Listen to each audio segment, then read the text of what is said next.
લગ્ન કરવા છે રાજા અને રાણીની જેમ, કે પછી ખોવાઈ જવું છે પેલેસની શાન અને પ્રકૃતિ સાથે? તો આજે જ બુક કરો તમારો સ્ટે અથવા તમારી ઇવેન્ટ balarampalace.com પરથી. 1920ના દશકમાં યુકેની સરકારે ઉદ્યોગ સંબંધિત એક બહુ જ વિસ્તારથી એક દસ્તાવેજ રજૂ કર્યો. સફેદ કાગળ સાથે રજૂ કરવામાં આવેલા એ દસ્તાવેજને શ્વેતપત્ર તરીકે દુનિયાએ ઓળખ્યો.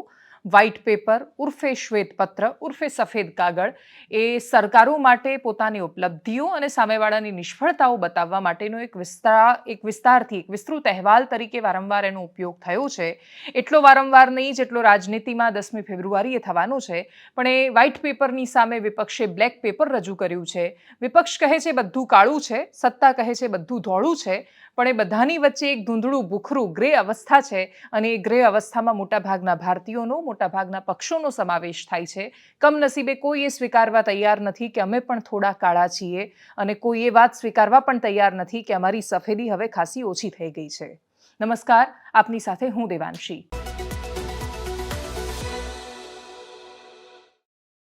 સફેદી અને કાળાશ વચ્ચેની આ લડાઈ છે, પણ શું ખરેખર એ લડાઈ સફેદી અને કાળાશ સાબિત કરવા માટે છે?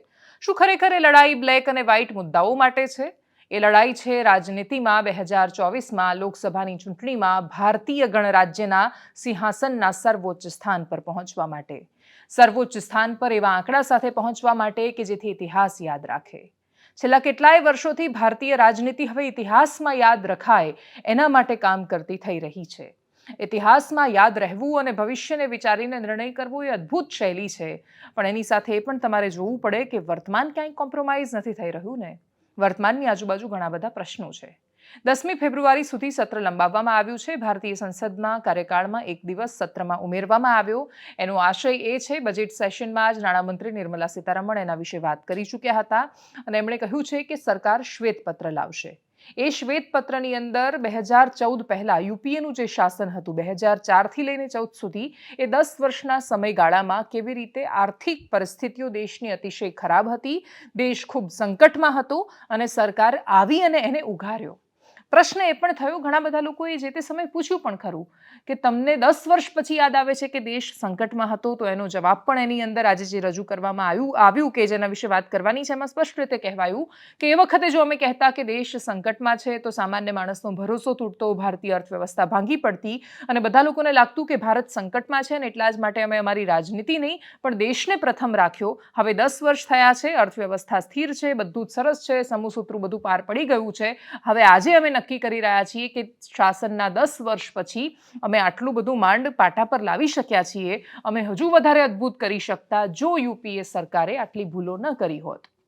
એ બધા વિષય પર વિસ્તારથી સત્તા પક્ષ પોતાની વાત કહે એ પહેલાના જે 2 દિવસ છે, 3 દિવસ ઇનફેક્ટ, પ્રધાનમંત્રીએ લોકસભા રાજ્યસભામાં જબરદસ્ત બેટિંગ કરી અને એ બેટિંગમાં વિપક્ષો પર જબરદસ્તી એના પર જોર મૂકીને એમણે વિપક્ષોને એટલું બધું ટાર્ગેટ કર્યા કે રાજ્યસભાનું ભાષણ અને એમણે જે શૈલીથી કહ્યું એ બધું જોતા લાગ્યું કે પ્રધાનમંત્રી તો ગઈકાલે ટ્રોલના રૂપમાં હતા.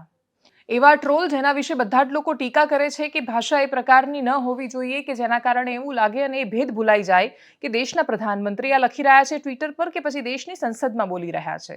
પણ છતાં એ રાજનીતિનો મુકામ પાર કરવાનો છે અને એટલા જ માટે દરેક લોકો હવે ફરી એકવાર પોતાની ભાષાની ગરિમા, પદની મર્યાદા બધું જ બાજુ પર મૂકીને બની શકે એટલા આકરા એ પ્રકારના નિવેદન આપશે જે લોકરંજક સાબિત થાય. લોકોને મજા આવવી જોઈએ. પછી ભાષા આવી છે અને પ્રધાનમંત્રી બોલી રહ્યા છે અને દેશની સંસદ છે, બધી વાતો બહુ મેટર કરતી નથી. હવે લોકોને પણ ફરક નથી પડતો, સાંસદોને પણ નથી પડતો. દેશની સંસદમાં તો એવું કહેવાઈ ચૂક્યું છે કે હવે કોઈ પણ પ્રકારના શબ્દો છે જૂનું કહેવાયું એના કરતાં તો સારા જ લાગે છે. પણ છતાંય પ્રધાનમંત્રી જે ગઈકાલે ટ્રોલિંગ કરતા હતા એ આજે પાછા અચાનક જ ડૉક્ટર મનમોહન સિંહની પ્રશંસા કરતા હતા. રાજ્યસભામાં એમના જ કાર્યોની, એમની પ્રતિબદ્ધતાની અને એ કેવી રીતે મહત્વ સમજે છે દરેક બાબતનું એની પ્રશંસા કરી. એના પછી જ્યારે શ્વેતપત્ર આવશે તો એ જે 10 વર્ષનો સમયગાળો છે તો ડૉક્ટર મનમોહન સિંહનો જ સમયગાળો છે, તો એની અંદર પાછા એમની ટીકા પણ કરવાના છે. એટલે ભારતીય જનતા પાર્ટી એક પ્લેટર તૈયાર કરી રહી છે. જો તમારે એવું જોવું છે કે પ્રધાનમંત્રી મોદી કેટલા ઉદાર છે અને કેટલી સરસ રીતે વિપક્ષના નેતાઓની પણ સરાહના કરી શકે છે અને એમની અંદર પણ પેલું અટલ બિહારી વાજપેયી વાળું થોડું વર્ઝન વધ્યું છે, જો તમારે એ જોવું અને સમજવું છે તો તમારે આજનું ભાષણ જોવાનું. પણ જો તમને એવા પ્રધાનમંત્રી ગમે છે કે જે વિપક્ષની બેન્ડ બજાવી દે, કોઈ ફરક નથી પડતો, દેશની પાર્લામેન્ટ છે એકદમ આક્રમકતાથી એવું બોલે કે જબરદસ્ત બધાને મરચા લાગે, તો તમારે ગઈકાલનું રાજ્યસભાનું ભાષણ જોવાનું, એની પહેલા 99 મિનિટ લોકસભામાં બોલે, એટલે એક પ્લેટર તૈયાર થઈ રહી છે. તમને કેવા પીએમ ગમે છે એ પ્રકારના પીએમ હાજર છે. તમને કેવી ભારતીય જનતા પાર્ટી ગમે છે એ પ્રકારની ભારતીય જનતા પાર્ટીનું વર્ઝન અને નેતાઓ એમની સામે હાજર છે. કોંગ્રેસે શું કર્યું? શ્વેતપત્રની સામે એ લોકો બ્લેક પેપર લઈને આવ્યા, અને એ બ્લેક પેપર શું છે? તો છેલ્લા 10 વર્ષમાં તમે શું અન્યાય કર્યો એના વિશે વિસ્તારથી વાત કરવાની વાત કહી. 10 સાલ અન્યાય કે એવા શીર્ષક હેઠળ વિપક્ષી નેતા મલ્લિકાર્જુન ખરગે, કોંગ્રેસના અધ્યક્ષ મલ્લિકાર્જુન ખરગે, એ લોકોએ જ્યારે એ પેપર પ્રસ્થાપિત કર્યું ત્યારે એમણે જે રાજ્યો પર ફોકસ કર્યું એ બહુ મહત્વનું છે. એમણે કહ્યું કે કેરળ, કર્ણાટક, તેલંગાણા સહિતના એવા રાજ્યો કે જ્યાં ભારતીય જનતા પાર્ટીનું શાસન નથી રહ્યું, એમની સાથે અન્યાય કરવામાં આવે છે. કર્ણાટકમાં કોંગ્રેસ હમણાં ફરી એકવાર સત્તામાં આવી છે, કેરળમાં લેફ્ટનું શાસન છે, તેલંગાણામાં પણ હમણાં સરકારમાં આવી છે. પણ છતાંય જ્યારે બોલવાનું આવે ત્યારે કેરળ, કર્ણાટક કે તેલંગાણા કેમ બોલે છે કોંગ્રેસ? કેમ કે કોંગ્રેસને પણ એ વાસ્તવિકતા કદાચ ધીરે ધીરે સમજાઈ રહી છે કે નર્મદાની ઉપરનો હિસ્સો એટલે કે ઉત્તર ભારત છે, એની અંદર કોંગ્રેસ પોતાનું અસ્તિત્વ ભયાનક ઝડપથી ગુમાવી રહી છે. હવે એ ખોવાતા અસ્તિત્વને પકડવા માટે કોંગ્રેસની પાસે એટલા માટે સમય નથી કેમ કે કોના આધારે તમે મૂળિયા ટકાવીને રાખો? મૂળિયા ટકાવી રાખવા માટે તમારે એક જમીન જોઈએ. એ જમીન કાર્યકર્તાઓ, નેતાઓ, એની ઉપરના નેતાઓ ને પછી કેન્દ્રીય નેતાઓ, એ રીતે એક સ્તર પ્રમાણે બનતી હોય છે. જમીનમાં સૌથી ઉપરનું એક લેવલ કે જે કેન્દ્રીય નેતાગીરીના સ્વરૂપમાં હોય છે એ તો આપણને જળવાયેલું લાગે છે, પણ એની નીચેના જે સ્તર છે, જે કાર્યકર્તાના સ્વરૂપમાં છે, જે કોઈ ગામના સરપંચની ચૂંટણી લડે છે, કોઈ જિલ્લા પંચાયત લડે છે, કોઈ ત્યાંની વિધાનસભા લડવા માટે ઈચ્છુક હોય છે, કોઈ રાજ્યમાં કામ કરે છે અલગ અલગ માળખાઓમાં, એ તો બધા વિખેરાઈ ગયા છે. જમીનની નીચે આધાર ન હોય તો એ બોદી જમીન કહેવાય. આપણને એવું લાગે કે જમીન છે, તમે પગ મૂકો એટલે જમીન ભમ અંદર જતી રહે. કોંગ્રેસની ઉત્તર ભારતમાં ગુજરાતથી લઈને એના સુધીના ઉપરના હિસ્સાઓમાં, નર્મદાથી ઉપરના મોટા ભાગના હિસ્સાઓમાં આ જ પરિસ્થિતિ છે. એટલી હદે જમીન બોદી છે કે મહારાષ્ટ્રમાં એક પછી એક નેતાઓ પાર્ટી છોડીને જઈ રહ્યા છે. ત્યાં બીજો કોઈ ઓપ્શન, ત્યાં ભારતીય જનતા પાર્ટી બહુ સ્ટ્રોંગ નથી લાગતી તો અજીત પવારવાળી એનસીપીમાં જઈ રહ્યા છે, કાં તો બાજુવાળી એનસીપીમાં જઈ રહ્યા છે, શરદચંદ્ર પવારવાળી, પણ કોઈને કોઈ રીતે છોડી રહ્યા છે. ગુજરાત કોંગ્રેસના નેતાઓ છોડી રહ્યા છે, રાજસ્થાનમાં એ પ્રકારની પરિસ્થિતિ છે, મોટા ભાગના રાજ્યોમાં આ સ્થિતિ છે. એ બધાની વચ્ચે હવે કોંગ્રેસ એવી જમીન વિકસાવવા માંગે છે કે જ્યાં એનો બેઝ થોડો મજબૂત હોય, જ્યાંની જનતા એમની વાતને સાંભળવા અને એટલીસ્ટ સમજવા માટે તૈયાર હોય. એના માટે એમણે દક્ષિણ ભારત તરફ પોતાની નજર માંડી છે. દક્ષિણ ભારતને શોધવાની કોશિશ કરતી કોંગ્રેસની પાસે સૌથી મોટો પડકાર એમની સામે એ છે કે ભારતીય જનતા પાર્ટી અને ભારતીય જનતા પાર્ટીનું જે બેકબોન છે એ આરએસએસ વર્ષોથી ત્યાં કામ કરે છે. કેરળ હોય કે કર્ણાટક કે પછી તેલંગાણા, તમિલનાડુ, બાકીના બધા રાજ્યોમાં આરએસએસે ખૂબ વર્ષોથી ત્યાં ઘૂસવાની, પ્રવેશ કરવાની કોશિશ કરી છે. સફળતા નથી મળી, પણ છતાંય જમીનનું ખેડાણ તો થયું છે. હવે એ ખેડાણ કરેલી જમીન પર કયો રાષ્ટ્રીય પક્ષ પહેલા જઈને પોતાનું વાવેતર કરી શકે છે એ સૌથી મોટો પ્રશ્ન છે. ત્યાં સ્થાનિક પક્ષોનો દબદબો છે. સ્થાનિક પક્ષોના દબદબાની વચ્ચે લોકસભામાં આજે પણ જ્યારે બધા પોલ આવી રહ્યા હતા, અલગ અલગ લોકો પોતાની આગાહી વ્યક્ત કરી રહ્યા છે અથવા સર્વે આના આધારે કહી રહ્યા છે, તો કર્ણાટકમાં આજ તકનો સર્વે એવું કહી રહ્યો હતો કે કોંગ્રેસ કરતાં વધારે વોટ શેર અને સીટ બંને ભારતીય જનતા પાર્ટીને મળી રહી છે. ઉત્તર પ્રદેશમાં 70 બેઠકો ભારતીય જનતા પાર્ટીને મળશે, એટલે 350 ઉપર તો ભારતીય જનતા પાર્ટીની બેઠકો ઓલમોસ્ટ ટાઈમ્સ નાવથી લઈ આજ તક બધાના સર્વે આજના સર્વે કહી રહ્યા છે. એ બધાની વચ્ચે એમની પાસે રસ્તો એકમાત્ર દક્ષિણ ભારતના રાજ્યો છે. ભારતીય જનતા પાર્ટી એવું કહી રહી છે કે ડિવાઇડ એન્ડ રૂલની થિયરી લાગુ કરવા માંગે છે. હવે આ બધાની વચ્ચે શ્વેતપત્ર અને બ્લેક પેપરની વચ્ચે, વ્હાઇટ બ્લેકના ચક્રની વચ્ચે, ઉત્તર દક્ષિણના ચક્રની વચ્ચે જે એકદમ સામાન્ય માણસ છે, જે આ બધી થિયરી જાણતો પણ નથી અને કદાચ એના માટે જાણવી જરૂરી પણ નથી કે શ્વેતપત્ર શું છે ને બ્લેક પેપર શું છે ને કોણે 10 વર્ષમાં કેટલા ઇકોનોમિક રિફોર્મ કર્યા, એ કયા આધારે વોટ કરશે, એના જીવનમાં શું ફેરફાર આવ્યો, એની નજર એ હશે જો કોઈ પણ વ્યક્તિ, ઉદાહરણ તરીકે પ્રધાનમંત્રી આયુષ્માન કાર્ડ યોજનાનો એને લાભ મળ્યો, મફતમાં એની સારવાર થઈ અને ભારતીય જનતા પાર્ટી એ વાત સાબિત કરતા પણ એને વારંવાર યાદ કરાવવામાં સફળ ગઈ કે આના કારણે તારા પરિવારજનને રાહત મળી છે, તો એ વ્યક્તિ ભારતીય જનતા પાર્ટીને વોટ આપી જ શકે છે નિસંદેહ.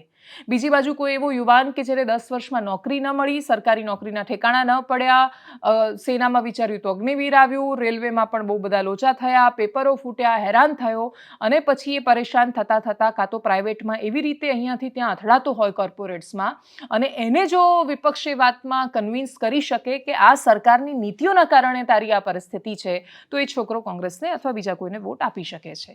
અને એટલે જ છેલ્લે સામાન્ય માણસના જીવનમાં શું ફરક પડે છે એનાથી આ બધી વાતો અને અસરો છે.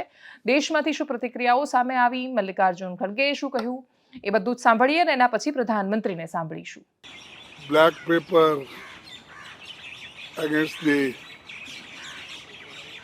गवर्नमेंट निकाल रहे हैं, क्योंकि वो हमेशा अपनी बात को पार्लियामेंट में जब रखते हैं तो बार बार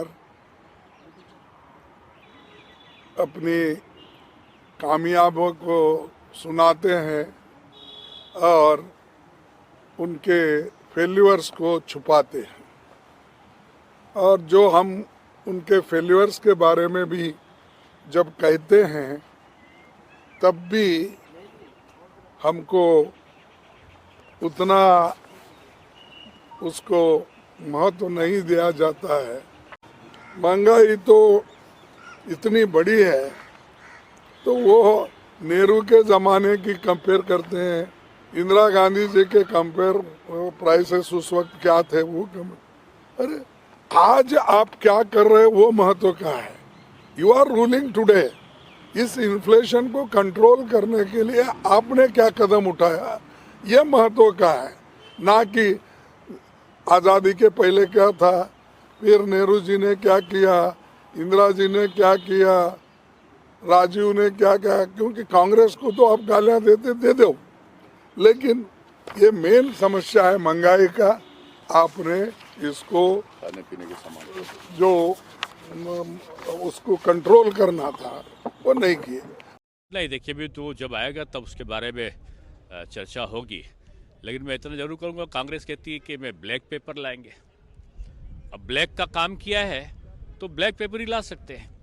कांग्रेस का जो भ्रष्टाचार रहा है, जो उनकी बदनीयती रही है, जो सनातन के विरुद्ध उनका रास्ता रहा है, अब उनके पास ब्लैक पेपर के अलावा कोई दूसरा रास्ता बचता नहीं है.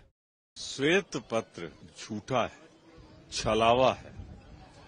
ब्लैक पेपर जमीनी हकीकत है, सच्चाई है. आप बताओ, अगर अच्छे दिन हैं तो फिर ये महंगाई आसमान क्यों छू रही, 40 साल का रिकॉर्ड तोड़ रही. बेरोजगारी 40 साल का रिकॉर्ड तोड़ रही है. गरीब और गरीब हो रहा है, अमीर और अमीर हो रहा है. देश की सारी संपत्ति का 50% से ज्यादा 16 घरानों में क्यों पहुंच गया है. रुपए का अवमूल्यन इतना हो गया है कि $1 के मुकाबले 83 रुपए हो गया. और दूसरा, प्रधानमंत्री जी ने जिस तरह मनमोहन सिंह जी की तारीफ की है सदन में, वो 2004 से 14 का कार्यकाल, उसकी आलोचना वित्त मंत्री उनकी कैसे कर सकती. जब खुद प्रधानमंत्री जी ने आज सारा सदन सुन रहा तो उन्होंने देश का सर्वश्रेष्ठ अर्थशास्त्री बताया है, तो खुद ही जब प्रधानमंत्री तारीफ कर रहे हैं तो वही कंट्राडिक्ट कर रहे हैं व्हाइट पेपर को. और मैं तो अब खड़गे जी आ गए हैं तो मेरा एक धर्म तो निभाना ही पड़ता है मुझे. कभी कभी कुछ काम इतने अच्छे होते हैं जो बहुत लंबे समय तक उपयोगी होते हैं. हमारे यहाँ कोई बच्चा कुछ अच्छी चीज कर लेता है, कोई बच्चा अच्छे कपड़े वपड़े पहन करके अवसर के लिए तैयार होता है, तो परिवार में एक आध स्वजन आ जाता है, अरे किसी की नजर लग जाएगी, इसको काला टीका कर दो. तो ऐसे काला टीका कर देते हैं. आज देश पिछले 10 साल में समृद्धि के नए नए शिखर सर कर रहा है. एक भव्य दिव्य वातावरण बना है, उसको नजर न लग जाए, इसलिए काला टीका करने का एक प्रयास हुआ है. मैं उसके लिए भी खड़गे जी का बहुत धन्यवाद करता हूं, ताकि इस हमारी प्रगति की यात्रा को कोई नजर न लग जाए. ये नजर न लग जाए, इसलिए आपने आज जो काला टीका किया है, मैं तो सोच रहा था सब काले कपड़ों में आएंगे, लेकिन शायद काला जादू खिंचते खिंचते खिंचते ब्लैक पेपर तक चला गया है। लेकिन फिर भी मैं उसका भी स्वागत करता हूं, क्योंकि जब भी अच्छी बात होती है काला टीका नजर न लग जाए, इसलिए बहुत जरूरी होता है। और उस पवित्र काम को, और आज जिस उम्र के हैं उस व्यक्ति जब ये काम करता है तो जरा अच्छा रहता है। तो मैं इसके लिए भी आपका आभार व्यक्त करता हूं। હવે પ્રધાનમંત્રીનો એવો ચહેરો પણ જોઈએ કે જે થોડું થોડું અટલ બિહારી વાજપેયીનું વર્ઝન ક્યારેક ક્યારેક પોતાની અંદર પ્રગટ કરતા હોય છે. બાકી ગઈકાલે તો એ સંપૂર્ણ રીતે ટ્રોલિંગ કરતા હતા, એવું ટ્રોલિંગ કે જે ટ્વિટર પર ઘણીવાર જે લોકો ખરેખર સોશિયલ મીડિયા આર્મી તરીકે કામ કરતા હોય છે અને અસહમતિ જેની સાથે હોય કે પોતાની સામે જે દેખાય બસ એને પાડી જ નાખવું છે એ રીતે કામ કરતા હોય, એ રીતે સ્પીચ આપી રહ્યા હતા. આજે પ્રધાનમંત્રીનું સોફ્ટ વર્ઝન દેખાયું, સાંભળીએ એમને. लोग जा रहे हैं, हो सकता है कुछ लोग आने के लिए जा रहे हो और कुछ लोग जाने के लिए जा रहे हो। मैं विशेष रूप से माननीय डॉक्टर मनमोहन सिंह जी का स्मरण करना चाहूंगा। 6 बार इस सदन में वो अपने मूल्यवान विचारों से और नेता के रूप में भी और प्रतिपक्ष में भी नेता के रूप में उनका बहुत बड़ा योगदान रहा है। इतने लंबे अरसे तक जिस प्रकार से उन्होंने इस सदन का मार्गदर्शन किया है, देश का मार्गदर्शन किया है, वो हमेशा हमेशा जब भी हमारे लोकतंत्र की चर्चा होगी तो कुछ माननीय सदस्यों की जो चर्चा होगी उसमें माननीय डॉक्टर मनमोहन सिंह की योगदान की चर्चा जरूर होगी। मुझे याद है उस सदन के अंदर लास्ट कुछ दिनों में एक वोटिंग का अवसर था, विषय तो मैं छूट गया मेरा, लेकिन पता था कि विजय ट्रेजरी बैंक की होने वाली है। अंतर भी बहुत था, लेकिन doctor Manmohan Singh ji wheel chair में आए, वोट किया। एक सांसद अपने दायित्व के लिए कितना सजग है उसका वो उदाहरण है, वो प्रेरक उदाहरण था। इतना ही नहीं, मैं देख रहा था कभी कमेटी के चुनाव हुए, कमेटी मेंबर्स के, वो व्हीलचेयर में वोट देने आए। सवाल ये नहीं है कि वो किसको ताकत देने के लिए आए थे, मैं मानता हूं वो लोकतंत्र को ताकत देने आए थे। એક બાજુ ભારતીય જનતા પાર્ટી આખું પ્લેટર તૈયાર કરે છે, એક બાજુ ભારતીય જનતા પાર્ટીની પાસે ગણાવવા માટે એટલી બધી યોજનાઓ છે કે જ્યાં એ સામાન્ય માણસને કન્વિન્સ કરી શકે છે. સૌથી મોટો હિન્દુત્વ, રામ મંદિર જેવા મુદ્દાઓ છે, ઇમોશનલ મુદ્દાઓ છે, અર્થતંત્રના મુદ્દાઓ છે. ચારેય બાજુથી શોધીને એક ચક્રવ્યૂહ બનાવીને બની શકે એટલી દિશાઓમાંથી યુપીએ પર, કોંગ્રેસ પર અને ખાસ ગાંધી પરિવાર પર પ્રહાર કરી રહ્યા છે. એવું જવાહરલાલ નહેરુની વાત યાદ કરીને કહે છે કે આરક્ષણની વિરુદ્ધમાં હતા, ભલે પૂરી વાત નથી કહી એમણે, પણ છતાંય એક ટુકડો લઈને વાયરલ કરવામાં જે ભારતીય જનતા પાર્ટી ઘણીવાર બહુ હોશિયાર હોય છે, અને હવે બાકીના બધા પક્ષો એમાં હોશિયાર થઈ ગયા છે. તો એ વાત એક બાજુ કરે છે, અને બીજી બાજુ રાહુલ ગાંધી શું કરે છે, તો હજુ પણ રિસર્ચનો અભાવ છે. હજુ પણ એમની આજુબાજુ કોઈ એક એવું માણસ નથી કે જે એમને કહે કે તમે હવે એ કક્ષામાં નેતા છો, એને એ લડાઈ લડી રહ્યા છો, ચૂંટણીમાં એ લોકોની સામે લડી રહ્યા છો કે જે તમારો એક પોઈન્ટ પકડીને ફરી એકવાર તમને અને તમારી બુદ્ધિ પર બહુ જ મોટા પ્રશ્નાર્થ ચિહ્ન લગાવી શકે એમ છે. અને છતાંય રાહુલ ગાંધીએ વધુ એક લોચો માર્યો, ફરી એકવાર પ્રધાનમંત્રીની જાતિ વચ્ચે લઈ આવ્યા અને પછી ઓબીસીને આકર્ષવાના ચક્કરમાં ફરી એકવાર મોદી સરનેમ સીધી રીતે નહીં તો પછી આ વખતે પ્રધાનમંત્રી મોદીની અટક અને તેલી સમાજમાંથી આવે છે, અને પછી એ મુખ્યમંત્રી બન્યા એના પછી એમણે એને ઓબીસીમાં સમાવી તેલી સમુદાયને એ રીતે એમના પર આરોપ લગાવ્યો. હકીકત ઉલટી હતી. 1999માં નરેન્દ્ર મોદીના ગુજરાતના મુખ્યમંત્રી બનતા પહેલાં જ એનો ઓબીસીમાં સમાવેશ થઈ ગયો હતો. નરેન્દ્ર મોદીએ એનો ઓબીસીમાં સમાવેશ કરાવવા માટે કોઈ વિશેષ એમનું યોગદાન હતું કે ખબર નહીં, પણ એમના મુખ્યમંત્રી રહેતા નહોતું થયું. પ્રધાનમંત્રીની જાતિને ટાર્ગેટ કરીને એની આજુબાજુ કરીને તમે બાકીના ઓબીસીને એક સાથે આકર્ષવા જશો તો કોંગ્રેસને આમાં કેટલી સફળતા મળશે એ ખબર નથી. પણ અત્યાર સુધીનો રાજનીતિક ઇતિહાસ તો કહે છે કે મણિશંકર અય્યર હોય કે બાકીના દરેક રાજનેતાઓ જ્યારે પીએમ પર પર્સનલ અટેક થયા છે કોંગ્રેસને નુકસાન થયું છે. ફરી એકવાર રાહુલ ગાંધીએ જ કર્યું. શું કહ્યું એમણે સાંભળીએ. सबसे पहले मैं आपको बताना चाहता हूं, नरेंद्र मोदी ओबीसी पैदा नहीं हुए थे. ऐसे सुनो, नरेंद्र मोदी जी तेली का, सुनो भैया, मैं बहुत गहरी बात बोल रहा हूं, आपका लोगों का, आप सब लोगों का भयंकर बेवकूफ बनाया जा रहा है. सुनो सुनो सुनो, मैं जो बोल रहा हूं नारे बंद करो. आप लोगों का भयंकर बेवकूफ बनाया जा रहा है. नरेंद्र मोदी जी ओबीसी नहीं पैदा हुए थे. नरेंद्र मोदी जी टेलीकास्ट के गुजरात में व्यक्ति पैदा हुए थे. उनको, उनकी कम्युनिटी को बीजेपी ने 2000 में ओबीसी बनाया. आपके प्रधानमंत्री ओबीसी नहीं पैदा हुए, आपके प्रधानमंत्री जनरल कास्ट पैदा हुए. और ये पूरी दुनिया में झूठ बोल रहा है कि मैं ओबीसी पैदा हुआ. पता है मैं कैसे जानता हूं? पता है मैं कैसे जानता हूं? सुनो, मुझे बर्थ सर्टिफिकेट की कोई जरूरत नहीं है. पता है मैं कैसे जानता हूं कि आपके प्रधानमंत्री ओबीसी पैदा नहीं हुए?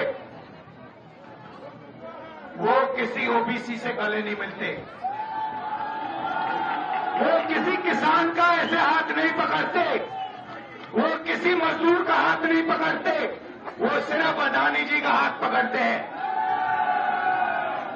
और ये पूरी जिंदगी में जाति जनगणना नहीं करेगा, क्योंकि ये आपके प्रधानमंत्री पूरे देश से झूठ बोल रहे हैं.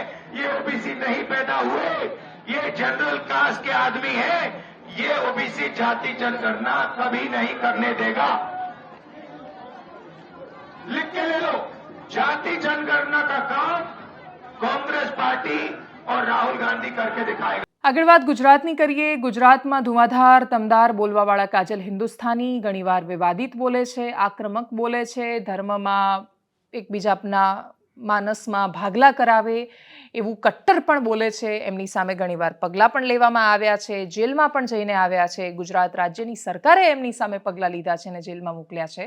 પણ ઘણીવાર જ્યારે બોલે ત્યારે એમને એક વિશાળ સમુદાય એ વાતનું સમર્થન કરતો હોય છે. આજે વાત એ બતાવવી છે જે એમણે ભારતીય જનતા પાર્ટીના જ એક નેતાને લઈને કહી છે. કાજલ હિન્દુસ્તાની માટે લોકો એવું માને છે કે એ જે કંઈ પણ કરે છે એ ભારતીય જનતા પાર્ટીનું સમર્થન થાય છે. પણ બે રીતે લોકો, એક કાજલ હિન્દુસ્તાની જેવા ઘણા બધા લોકો છે કે જે લોકો સત્તામાં ભારતીય જનતા પાર્ટી હોય કે ન હોય એ લોકો જે વિચારોમાં માને છે એના વિશે વારંવાર વાત કરતા રહ્યા છે. અને એટલે જ તમે સમજો કે સરકાર પોતાનું દાયિત્વ એ રીતે પણ નિભાવે છે કે જ્યારે લાગ્યું કે કાજલ હિન્દુસ્તાનીના કારણે, એમના ઉગ્ર ભાષણના કારણે સમાજમાં ભાગલા પડી રહ્યા છે, અવ્યવસ્થા થઈ રહી છે, તો સરકારે કાજલ હિન્દુસ્તાની સામે પણ પગલાં લીધા છે અને સરકારે સરકાર હોવાનું કર્તવ્ય નિભાવ્યું છે. પણ ફરી એકવાર કાજલ હિન્દુસ્તાનીએ ભારતીય જનતા પાર્ટીના જ એક નેતાને ટાર્ગેટ કર્યા અને એ નેતા, ભલે એમણે નામ નથી લીધું, અમે જ્યારે ટેલિફોનિક વાતચીત કરી અમારા રિપોર્ટરે ત્યારે પણ એમણે નામ નથી લીધું, પણ એ નેતા હાર્દિક પટેલ હોઈ શકે છે. શું કહ્યું કાજલ હિન્દુસ્તાનીએ સાંભળીએ. રાજકારણીઓ પોતાના રાજનીતિક રોટલા શેકવા માટે જાતિવાદ કરે છે. એમાં એક પાટીદારનો નેતા ઉભો થયો તો 2017માં. શું કર્યું એને? પટેલ સમાજની દીકરી જાય ને તો અમે રાતે 2 વાગ્યા સુધી ચોકીમાં બેઠા હોય. ક્યાં ગયો એ જાતિનો નેતા? એને 1000 કરોડ રૂપિયા છાપી લીધા છે તમને ઉલ્લુ બનાવીને. બેન તાળીઓ ના વગાડતા. આપણે કઈ સારું કામ નથી કર્યું એટલે શાંતિથી મારી વાત સાંભળજો, એને સમજજો. મને તાળીઓની જરૂરત નથી, કેમ કે હું કોઈ નેતા નથી. ना मारो काई स्वार्थ छे, ना कुछ पाने की इच्छा है, ना कुछ खोने का गम। साधु संतोनी जेम हूँ पण सर्वस्व घर बार छोकराओ परिवार छोड़ीने धर्मनी रक्षा करवा माटे નીકળી ગઈ છું। હવે આટલા ભાષણ પરથી એમની આ વાત પરથી એવું સમજાઈ જાય છે કે હાર્દિક પટેલ વિશે વાત કરી રહ્યા છે, કેમ કે છેલ્લા આટલા વર્ષોમાં પાટીદાર સમાજમાં મોટા નેતા બનીને નીકળેલા એક જ વ્યક્તિ રહ્યા છે મોટાભાગે આંદોલનમાંથી, જેની આજુબાજુ આખું આંદોલન રહ્યું એ હાર્દિક પટેલ હતા, એક ચહેરો હતા આંદોલનનો। ભલે એના મૂળમાં બીજા ઘણા બધા નેતાઓ હતા અને એ લોકોને ભયાનક રીતે સાઇડલાઇન કરવામાં આવ્યા, પણ હાર્દિક પટેલ એ આંદોલનનો ચહેરો હતા। આજ વિષય પર જ્યારે કાજલ હિન્દુસ્તાની સાથે અમારા પત્રકારે ફોન પર વાત કરી ત્યારે શું કહ્યું સાંભળીએ। તમારો એક વિડીયો છે ને ખૂબ વાયરલ થઈ રહ્યો છે ને, જેમાં તમે પટેલ સમાજના નેતા વિશે કહી રહ્યા છો, તો એક્ઝેક્ટલી તમે કયા નેતા વિશે કહી રહ્યા છો? કારણ કે એ બહુ અલગ અલગ રીતના ચલાવવામાં આવી રહ્યું છે। જેને જે ચલાવવું એ ચલાવવા દો, જે સમજદાર છે એ બધા સમજી ગયા છે। અચ્છા, અને તમે આ પ્રહાર કોના પર કરી રહ્યા છો?